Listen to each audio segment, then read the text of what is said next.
Boa noite. Boa noite. São Paulo planeja retomar a economia depois do dia 10 de maio, data prevista para o fim da quarentena no estado. Para a volta das atividades, serão levados em conta o número de doentes, a situação em UTIs e a quantidade de testes realizados. Devem ser pelo menos mais 19 dias de portas fechadas. O plano é que o retorno às atividades seja gradual e só comece em 11 de maio. Hoje, o governador de São Paulo, João Dória, anunciou um plano de flexibilização da quarentena. A reabertura e o funcionamento dos estabelecimentos e escolas vão depender do avanço do coronavírus em cada cidade. As regiões vão ser divididas em zonas de risco. Terão sinais vermelho, amarelo e verde. As autoridades querem monitorar 3 pontos: número de novos casos locais, ocupação de leitos de UTI e disponibilidade de testes para casos sintomáticos e suspeitos. O estado também anunciou ter zerado a fila de exames para detectar o coronavírus. Com isso, é possível acompanhar a evolução da doença. Ainda não há definição sobre quais setores vão poder voltar à ativa primeiro quando a quarentena acabar. Os detalhes só vão ser divulgados no dia 8 de maio, mas os economistas acreditam que, neste momento, o importante é evitar que mais trabalhadores fiquem parados. E o comércio é considerado fundamental na geração de empregos. Você imagina vender livros, vender roupa, coisa desse tipo. Você pode atender contratando, né, e trazendo bastante gente para o mundo do trabalho, para ativa efetivamente, e ao mesmo tempo você tem medidas e condutas de conservar a saúde, né? O setor de serviços, as academias e as escolas podem ser os últimos a reabrir na avaliação deste infectologista. Nesse começo, vai ter que ser em número reduzido, restringir a entrada de pessoas, intensificar as medidas de higienização, fazer o uso da máscara, de tecido de pano. Então, é um conjunto de medidas dentro dessa reabertura que tem que ser lenta, gradual, revista. Veja agora outros destaques do dia. Governo prepara plano de recuperação econômica. Brasil tem 45 mil casos da Covid-19.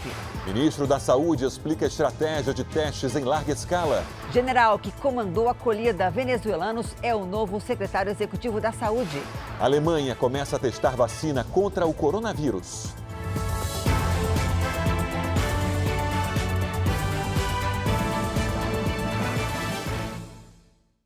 Oferecimento Bradesco, aprendendo a reinventar o futuro com você.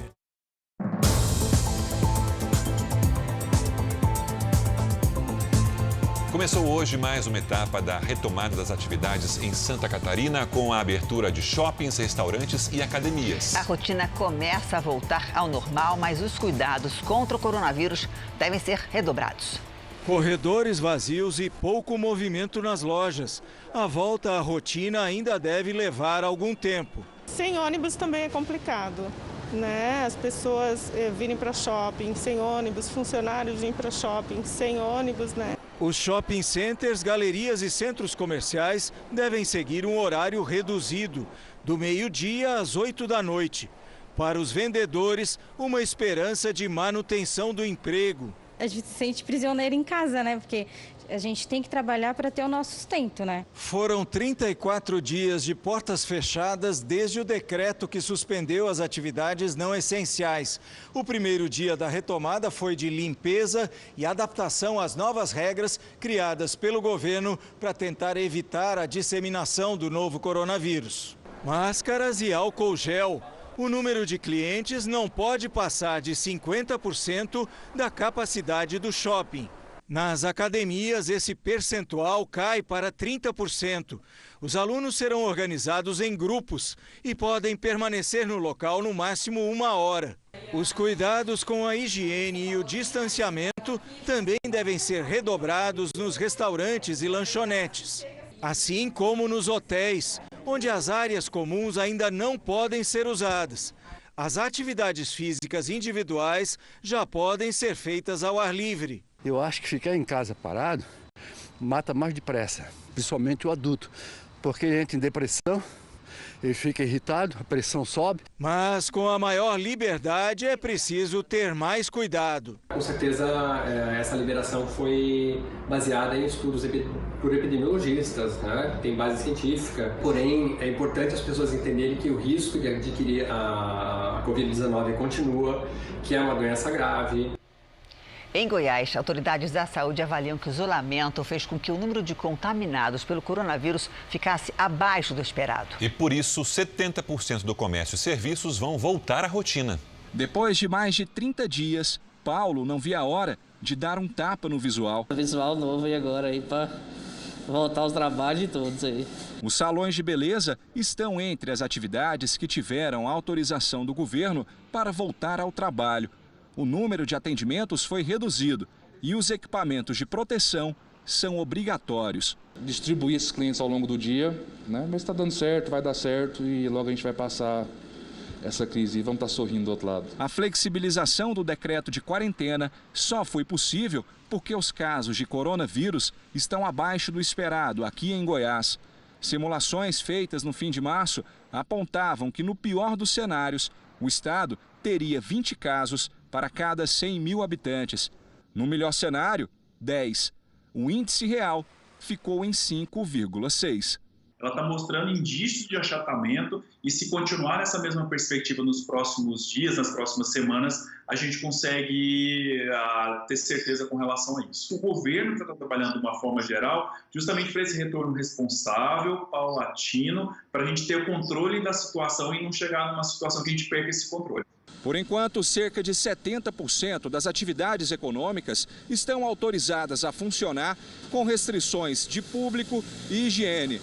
Academias, shoppings, cinemas, bares e casas noturnas continuam de portas fechadas. Esta concessionária de veículos reabriu, com o desafio de atrair novamente os clientes.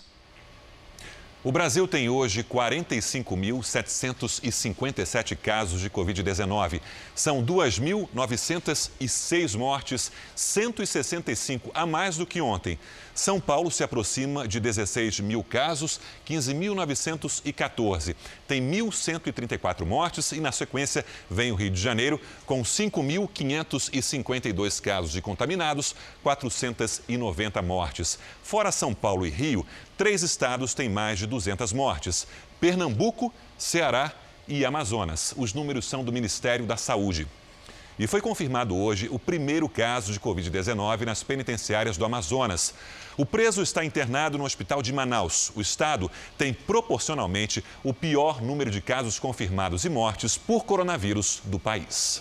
A inauguração de 2 hospitais de campanha ainda não conseguiu baixar a taxa de ocupação dos leitos de UTI, que segue entre 95% e 97%. São 898 pacientes internados com suspeita ou confirmados para a Covid-19. O maior estado brasileiro em extensão só tem leitos de UTI na capital. E, segundo especialistas, alguns motivos contribuíram para a situação se agravar mais rápido. A baixa taxa de isolamento da população e a chegada do coronavírus justamente no período chuvoso, quando outras síndromes respiratórias já lotam os hospitais, cujo atendimento era insuficiente mesmo antes da pandemia. Que é a questão da temperatura que diminui e a questão da intensidade de chuva, que faz com que as pessoas se aglomerem em determinados locais. E a possibilidade deles sobreviver mais no meio ambiente, tanto de contato direto quanto contaminando alguns objetos que pessoas utilizam de um modo comum. O Amazonas tem a pior taxa de incidência do país. São 521 casos para cada 1 milhão de habitantes.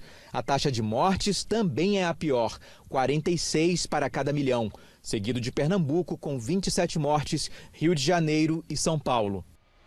Em Minas Gerais, o governo já prepara a abertura gradativa do comércio. O fim do isolamento se deve ao número de mortes por coronavírus no estado, um dos menores do país.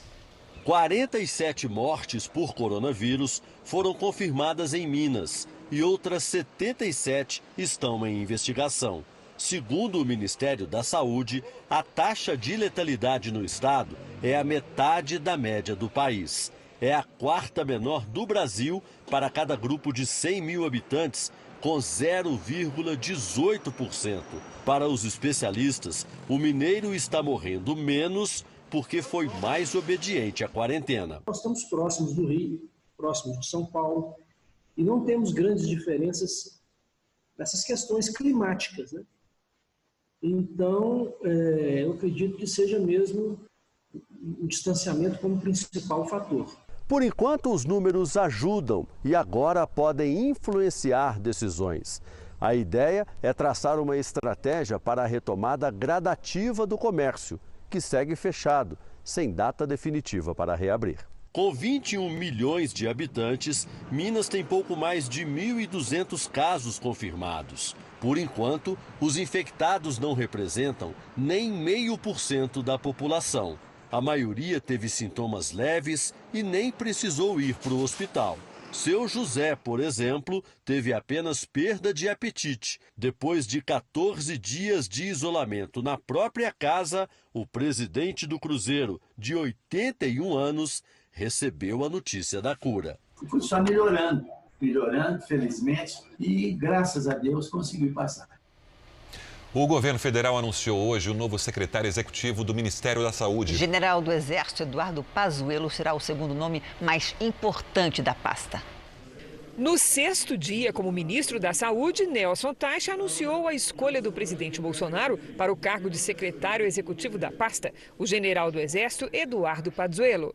O militar conquistou a confiança do presidente pelo trabalho como coordenador da Operação Acolhida, que recebeu venezuelanos refugiados em Roraima. Especialista em logística, ele vai comandar as operações de compra e distribuição de material e de testagem em massa da população, deixando o ministro livre para formular as políticas de enfrentamento à epidemia. Estou trazendo o general Pazuello, isso é uma outra coisa que as pessoas estavam colocando, ele vai ser o meu secretário executivo. A impressão que eu tenho é que a gente tem que ser muito mais eficiente do que a gente é hoje. A gente está falando de logística, de compra, de distribuição, e ele é uma pessoa muito experiente nisso. É uma pessoa que vem trazer uma contribuição no momento em que a gente corre contra o tempo.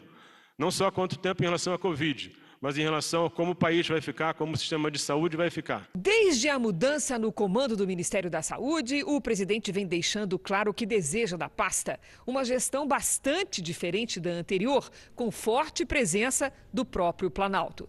Além da ampliação dos testes para identificar a parcela imune da população, também está em estudo uma mudança no método de registro dos óbitos por Covid-19. A expressão suspeita de Covid-19 na declaração de óbito deve ser abolida. O objetivo é tornar mais precisa a contagem do total de mortos. O ministro explicou por que praticamente dobrou a quantidade de testes disponíveis, chegando a mais de 46 milhões. Dar suporte a uma retomada segura. Teste em massa. Não tem teste em massa. Se vocês imaginarem a Coreia do Sul, que é uma referência, eles fizeram 11 mil testes por 1 milhão de pessoas. Isso não é teste da população, isso não é teste em massa. O que você tem que fazer quando você usa o teste é mapear a população de tal forma, isso está sendo feito já, isso já está acontecendo, para que a tua amostra reflita a população. Mais do que qualquer coisa, a sabedoria de ter o dado, interpretar o dado e tomar ações a partir disso vai fazer toda a diferença. O Ministério da Saúde fechou uma parceria com uma rede particular de laboratórios para processar 3 milhões de testes para a Covid-19 em 6 meses. As coletas vão ser feitas em todo o país e o resultado, segundo os laboratórios, sai em até 48 horas. Os operários correm contra o tempo para transformar esta área de 1.000 metros quadrados num centro emergencial e exclusivo para testar amostras de coronavírus. Uma rede de medicina diagnóstica fechou uma parceria com o governo federal para a realização de exames do tipo PCR, que detecta o DNA do vírus em amostras da garganta e do nariz do paciente. O Ministério da Saúde vai fornecer equipamentos e insumos e o laboratório a mão de obra especializada de 120 profissionais. Essa parceria, essa proposta de criação do que nós chamamos de Centro de Diagnóstico de Emergência tem como objetivo criar um dos maiores centros de diagnóstico de Covid do mundo, para processar num prazo de 180 dias até 3 milhões de amostras, ou seja, serão 3 milhões de pacientes diagnosticados pela metodologia padrão ouro. Os testes serão coletados em pacientes do SUS em todo o Brasil e trazidos para análise aqui em São Paulo. O novo centro de diagnóstico terá capacidade para analisar até 30 mil exames por dia e com resultados entregues em, no máximo, 48 horas. A operação deve começar em menos de um mês. O Ministério da Saúde vai fazer toda a elegibilidade de quais são os pacientes a serem testados. A ideia inicial é que a gente teste pacientes com sintomas leves para entender o tamanho dessa pandemia. Um navio inglês com carregamento de petróleo está parado na Baía de Guanabara, no Rio de Janeiro. Tripulantes testaram positivo para o coronavírus. Boa noite, Renata Loures. Quantas pessoas estão a bordo? Oi, Janine, muito boa noite para você, boa noite a todos. Olha, o navio que presta serviços à Petrobras no pré-sal tem 90 tripulantes em quarentena, a maioria deles brasileiros. A embarcação está retida pela Capitania dos Portos há uma semana e sob interdição sanitária feita pela Anvisa.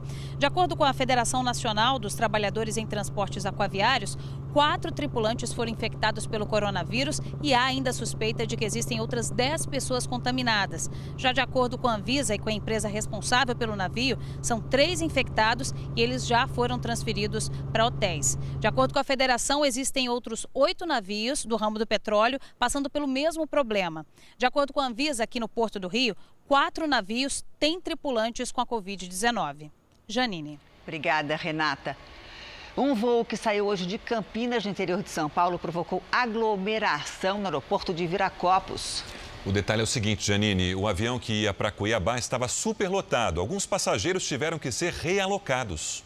A imagem mostra o saguão do aeroporto cheio de gente, desrespeitando as orientações das autoridades de saúde para evitar aglomeração por causa do coronavírus.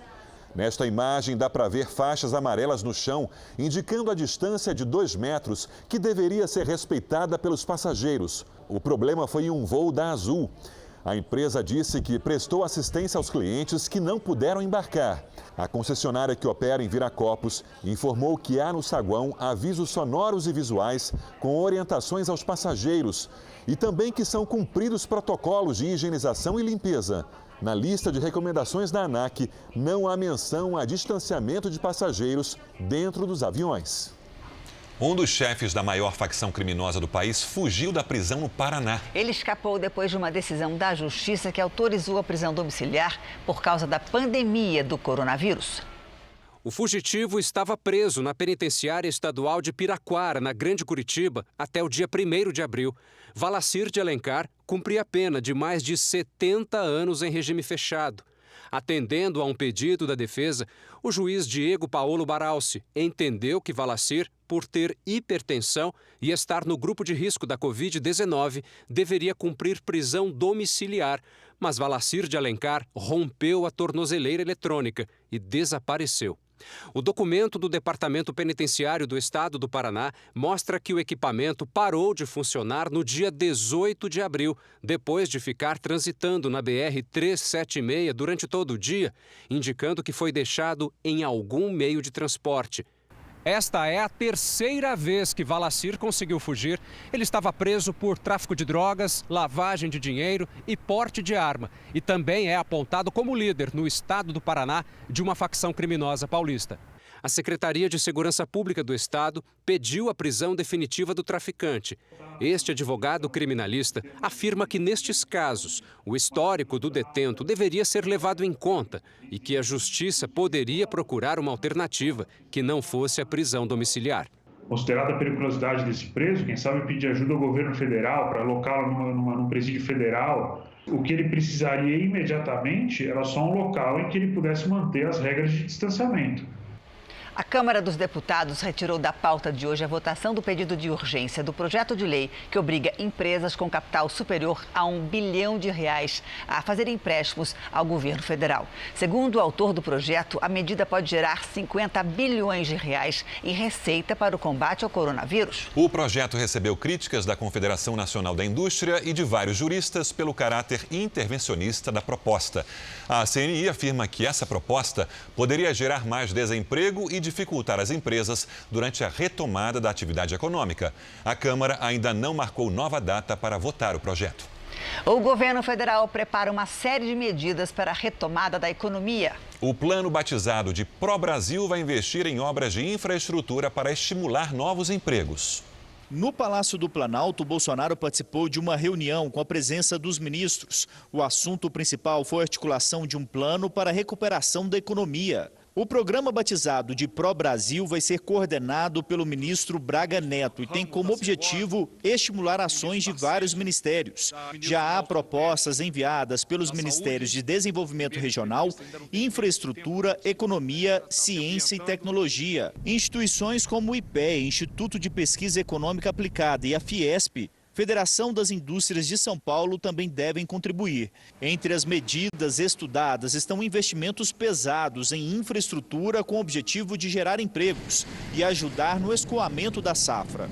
Reorganizar a articulação política é prioridade do governo. O tema foi tratado na reunião com os ministros. Segue aqui no Palácio do Planalto a visão de que não há mais a possibilidade de diálogo com o presidente da Câmara, Rodrigo Maia. O presidente Jair Bolsonaro tem assumido parte do trabalho da articulação política e passou a conversar com os presidentes dos partidos. A ideia é derrubar as propostas defendidas por Maia, como, por exemplo, o projeto que obriga a União a repor as perdas de arrecadação de estados e municípios e, com isso, diminuir a influência de Maia nos partidos. O presidente do MDB, deputado Baleia Rossi, esteve com Jair Bolsonaro e disse que o momento é de união. O MDB não tem nenhuma intenção de indicar qualquer cargo no governo. O nosso partido, na Câmara, no Senado, está disposto a participar deste grande pacto para que a gente tenha mais efetividade para ajudar a salvar vidas e depois recuperar nossa economia. Fontes do Palácio do Planalto negam a intenção de entregar ao comando do PTB de Roberto Jefferson um possível Ministério do Trabalho, hoje integrado ao Ministério da Economia. Mas há a possibilidade dos partidos terem mais espaço e assim darem apoio ao governo no Congresso. A Câmara de Vereadores de Fortaleza retirou da pauta de hoje a votação do projeto de lei do prefeito Roberto Cláudio, do PDT, que pretendia aplicar multas pesadas e até cassar os alvarás de funcionamento dos comerciantes que querem trabalhar durante a quarentena. O prefeito alegou erros técnicos, inconsistência jurídica e redundância com ações já previstas em decreto municipal e não disse se vai retomar o projeto. Vamos agora com a opinião do jornalista Augusto Nunes. Boa noite, Augusto. Boa noite, Janine, Sérgio. Boa noite a você que nos acompanha. Enquanto vários estados e municípios brasileiros vão abrandando o isolamento social e ressuscitando a atividade econômica, alguns governadores e prefeitos resolveram marchar na contramão dessa tendência agora mundial. 2 exemplos. O prefeito de Fortaleza, Roberto Cláudio, enviou à Câmara de Vereadores um projeto de lei claramente ilegal. Se aprovado, o prefeito poderia multar, fechar e interditar estabelecimentos comerciais que se arriscariam a ter cassado o alvará de funcionamento caso desrespeitassem normas da quarentena. Também em nome da guerra ao coronavírus, o governador do Piauí, Wellington Dias, aboliu o direito de propriedade com um decreto inconstitucional. O texto lhe permite expropriar, invadir, demolir ou reconstruir imóveis situados em lugares considerados mais vulneráveis ao vírus chinês.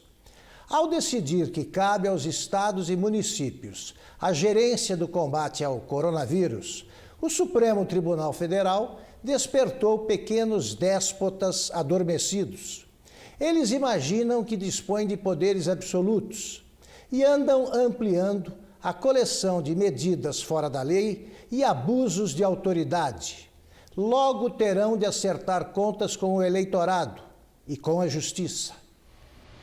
Um investimento de 37 milhões de reais vai reforçar as medidas de prevenção e controle durante as sessões de hemodiálise em estados e municípios. O dinheiro será usado para a compra de materiais que possam ser descartados depois do atendimento, uma proteção para pacientes e também para os funcionários.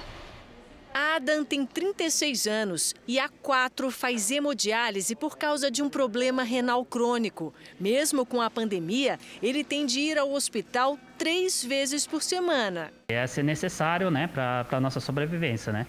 Atualmente, 140 mil pessoas fazem hemodiálise no país, 80% delas pelo Sistema Único de Saúde. Para evitar a contaminação pelo coronavírus, o Ministério da Saúde fez um investimento de 37 milhões de reais. O valor é destinado a clínicas e hospitais que fazem esse tipo de procedimento pelo SUS. As linhas de diálise e os dialisadores, materiais usados para a coleta e filtragem do sangue, serão todos descartáveis em pacientes com suspeita ou casos confirmados de Covid-19, o que antes era recomendado apenas para quem sofre de HIV, hepatite B ou C, uma segurança aos pacientes e profissionais da saúde. Ela tem muito mais uma finalidade em relação a proteção dos próprios colaboradores que manuseiam, porque esse material é cheio de sangue. No hospital onde este médico trabalha, em São Paulo, a medida já estava sendo adotada para evitar qualquer tipo de contágio. Pacientes portadores de Covid, ou de hepatite C, ou de HIV, se eles puderem, eles são dialisados numa área especial, num quarto só para eles, com uma máquina dedicada a eles e sem reuso. Segundo o médico, o investimento também vai ajudar os pacientes contaminados com a forma grave da Covid-19. Uma boa parte dos pacientes que têm Covid e que vão para a unidade de terapia intensiva, 20% a 30% dos pacientes que estão em terapia intensiva precisam de diálise. Mais de 86 equipes de pesquisadores em todo o mundo trabalham para descobrir uma vacina contra a Covid-19. Hoje, a Alemanha se tornou o segundo país da Europa a autorizar testes em humanos. Nessa primeira fase, a vacina será testada em 200 voluntários com idades entre 18 e 55 anos, todos saudáveis. Segundo os cientistas, depois, pessoas com um maior risco de contrair a doença devem participar dos estudos. A vacina, desenvolvida pela farmacêutica Pfizer, em conjunto com uma empresa de biotecnologia, aguarda aprovação para ser testada também nos Estados Unidos. O Reino Unido, que começa amanhã os testes em humanos de uma vacina desenvolvida pela Universidade de Oxford, se prepara para a primeira fase do medicamento criado por pesquisadores de outra instituição de ensino de Londres. A Imperial College está recrutando voluntários para os experimentos que devem começar em junho. Os cientistas iniciaram o estudo em fevereiro, ainda com animais, e conseguiram acelerar o processo com o investimento do governo. Enquanto a vacina não chega, a Itália comemora o maior número diário de recuperados desde o início do surto. Já são mais de 54 mil doentes que receberam alta no país. O número de mortes também apresentou queda nas últimas 24 horas. Pelo 4º dia consecutivo, a Espanha registrou menos de 500 vítimas fatais. O Reino Unido, que lamenta mais de 18 mil vidas, também apresentou redução no número diário de mortes de ontem para hoje. Mas a Organização Mundial da Saúde ressaltou que a maioria dos países ainda está na fase inicial do surto. O diretor da OMS foi ainda mais duro.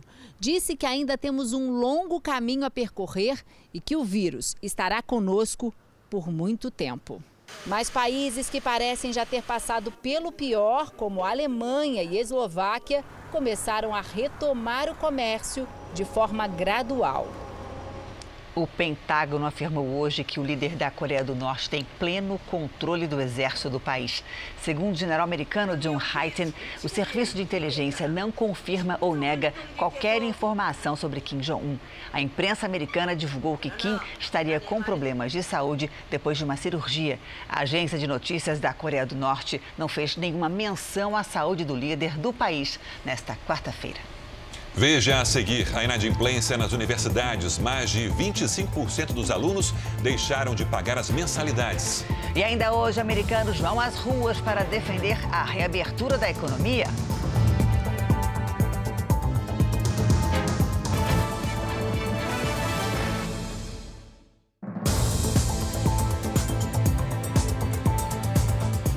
O dólar comercial bateu recorde e fechou no maior valor desde o começo do Plano Real. A moeda encerrou o dia valendo R$ 5,41, alta de 1,89%.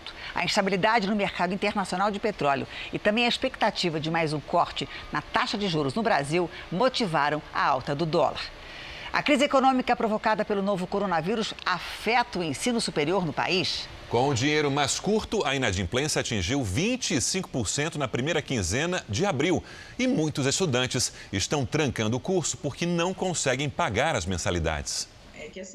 Demitida do estágio, Samara não conseguiu pagar as 2 últimas mensalidades da faculdade de psicologia e teme precisar trancar o curso. São 6 semestres que eu batalhei, que eu me esforcei, que eu estudei, entendeu? Então, assim, deixar de passar por um outro semestre por conta dessa crise, por conta de tudo que está acontecendo no mundo, é algo realmente bem desmotivador. Em todo o país, a taxa de inadimplência nas instituições de ensino superior deu um salto significativo na primeira quinzena deste mês.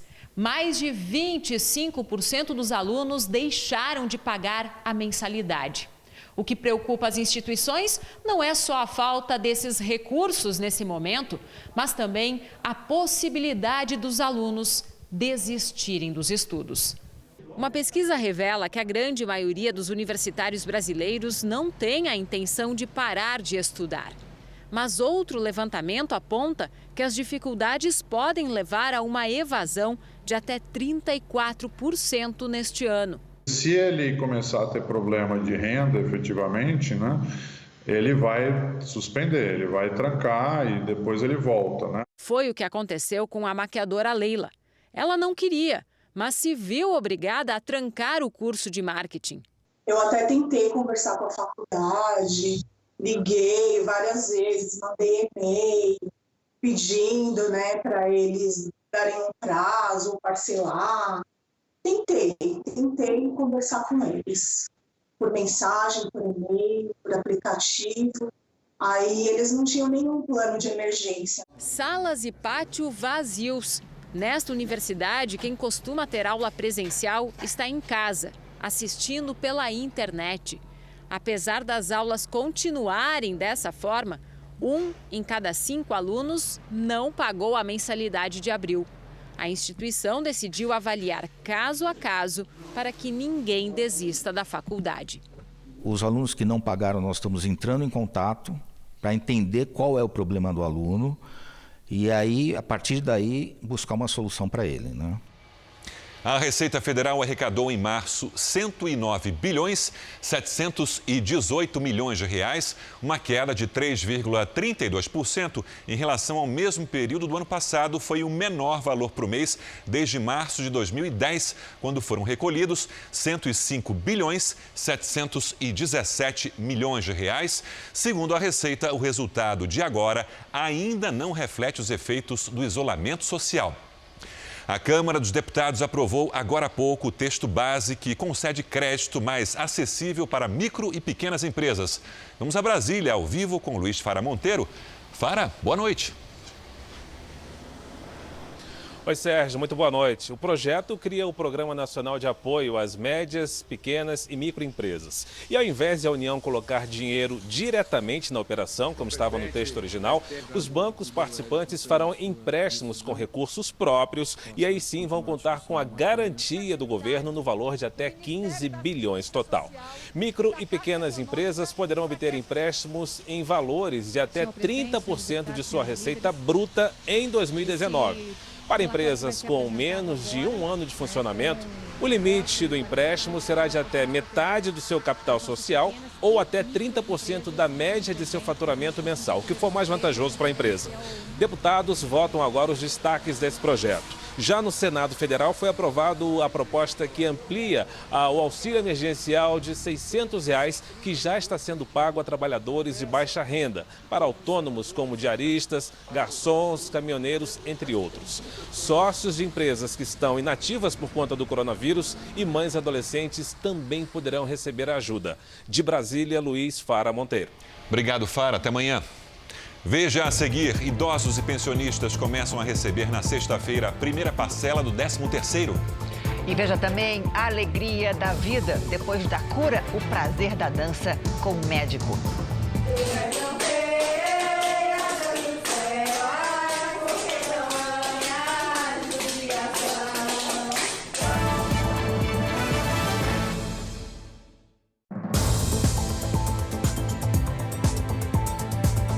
O governo começa a pagar a antecipação do 13º salário para aposentados e pensionistas do INSS na próxima sexta-feira. Para organizar a vida financeira do seu Orlando, o 13º da aposentadoria antecipado sempre ajuda muito. Para que a gente chega, já vai cumprir com devidamente. Pagar a conta de luz, conta de água, conta para remédio. Desde 2006, o INSS paga uma parcela do 13º dos aposentados e pensionistas em agosto e a outra em novembro ou dezembro. Dessa vez, a primeira parcela será paga entre 24 de abril e 8 de maio e a segunda entre 25 de maio e 5 de junho. O dinheiro vai chegar mais cedo para 35 milhões de aposentados e pensionistas. A antecipação é uma das medidas de emergência do governo para liberar mais recursos na economia. Para quem recebe, um alívio no orçamento. Só que é preciso ter cuidado para o dinheiro não fazer falta lá na frente. Este educador financeiro recomenda planejamento com prioridades, como pagar dívidas e fazer uma reserva financeira. Se você tem dívidas, contas atrasadas, etc., tenta zerar isso. E tem um outro grupo, esse mais tranquilo, que consegue viver dentro da sua aposentadoria. É melhor que ele tenha lá a sua reserva de dinheiro, seu colchãozinho financeiro, né, para fazer frente a momentos difíceis. Para quem está com as contas bem organizadas, aí sim pode ser um bom momento para comprar o que está precisando. A gente está vendo tudo cair de preço, né? Por quê? Porque as pessoas precisam vender. Quem tem dinheiro consegue fazer bons negócios agora. Por enquanto, o seu Orlando pensa em seguir a recomendação do filho de guardar o dinheiro extra. Mas como está precisando trocar a geladeira, o aposentado também vai ficar de olho nas ofertas na internet. E se valer a pena, aproveitar uma oportunidade. Acredito que lá para dezembro deve ter uma liquidação boa, então acho que ele vai aproveitar bem essa liquidação quando ela vier. Mais da metade dos moradores do Rio de Janeiro, que fazem parte do grupo de risco para a Covid-19, mora longe de hospitais. E hospitais de campanha da cidade ainda aguardam parte dos respiradores comprados com antecedência, mas que viraram alvo de disputa judicial. O Hospital de Campanha do Rio de Janeiro recebeu hoje 20 novos respiradores, mas outros 80 permanecem em uma empresa em São Paulo e são alvo de uma disputa judicial entre o município e o fabricante. A empresa se nega a entregar os produtos e alega que o Ministério da Saúde requisitou o estoque. A questão é que depois o governo federal liberou equipamentos que já haviam sido comprados por estados e municípios. Hoje, uma liminar obrigou a entrega para o Rio de Janeiro, alertando para um possível colapso do sistema de saúde da capital. Eu espero que seja entregue hoje.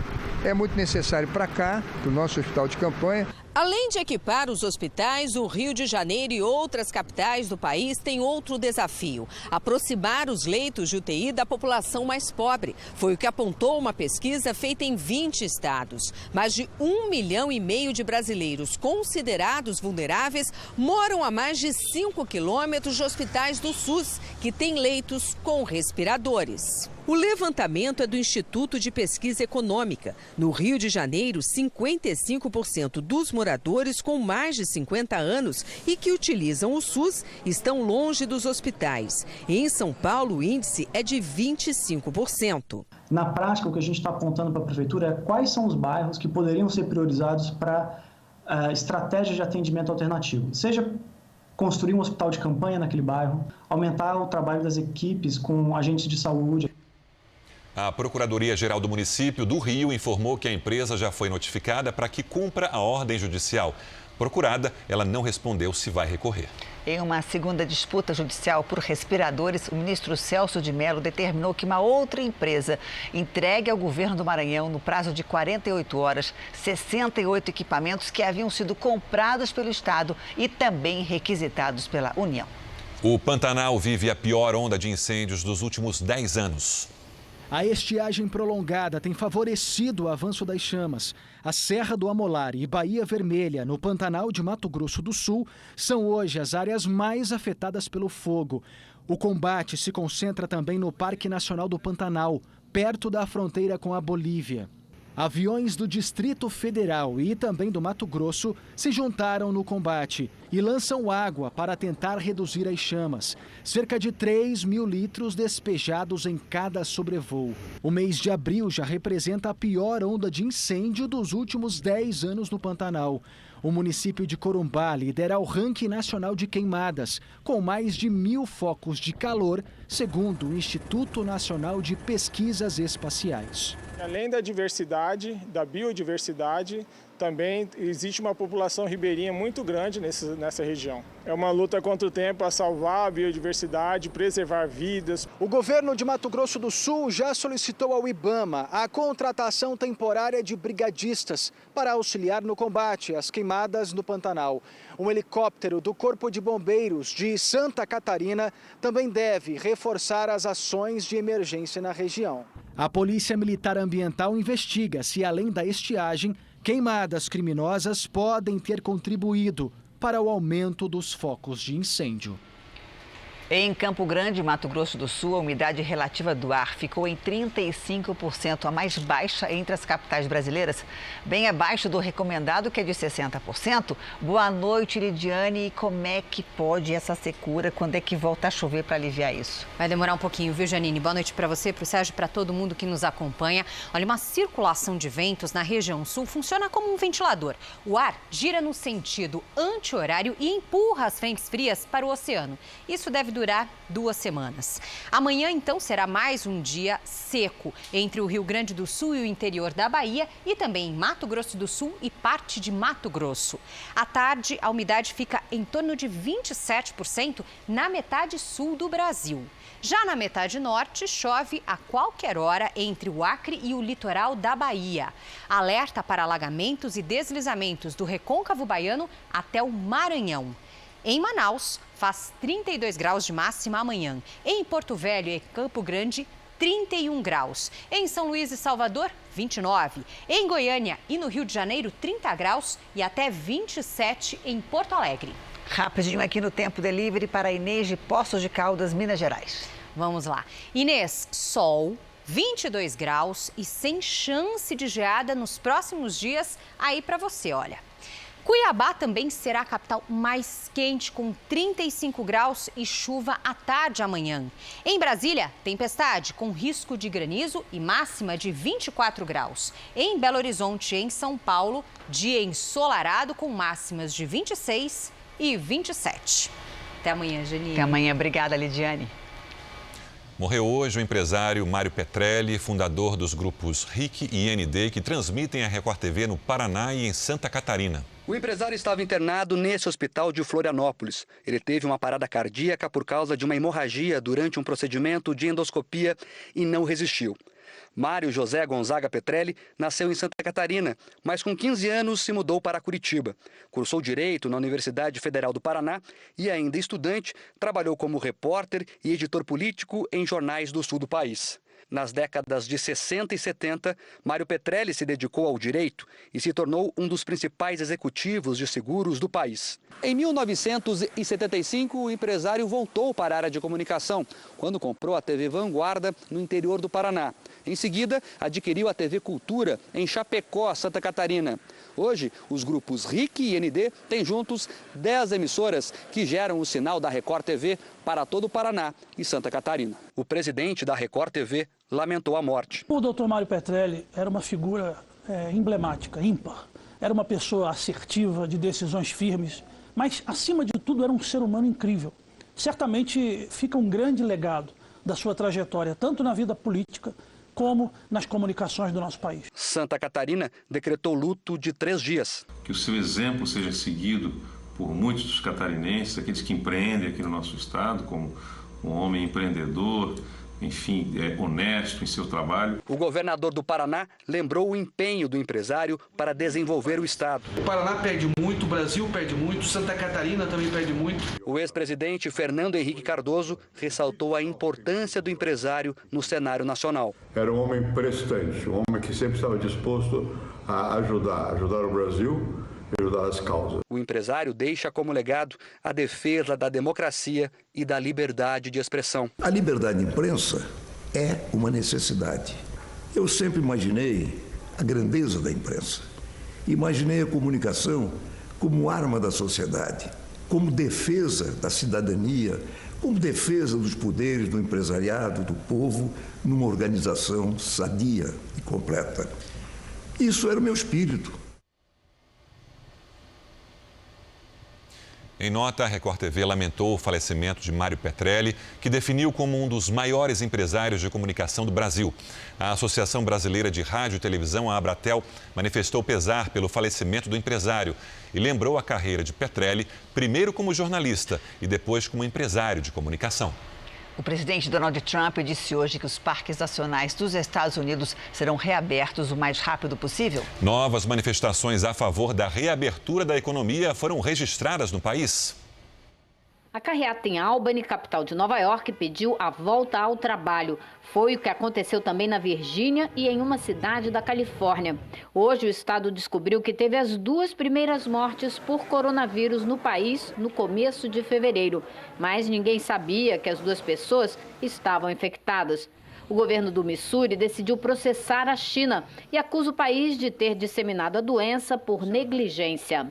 O número de contaminados por coronavírus nos Estados Unidos passa de 837 mil, com 47 mil mortos.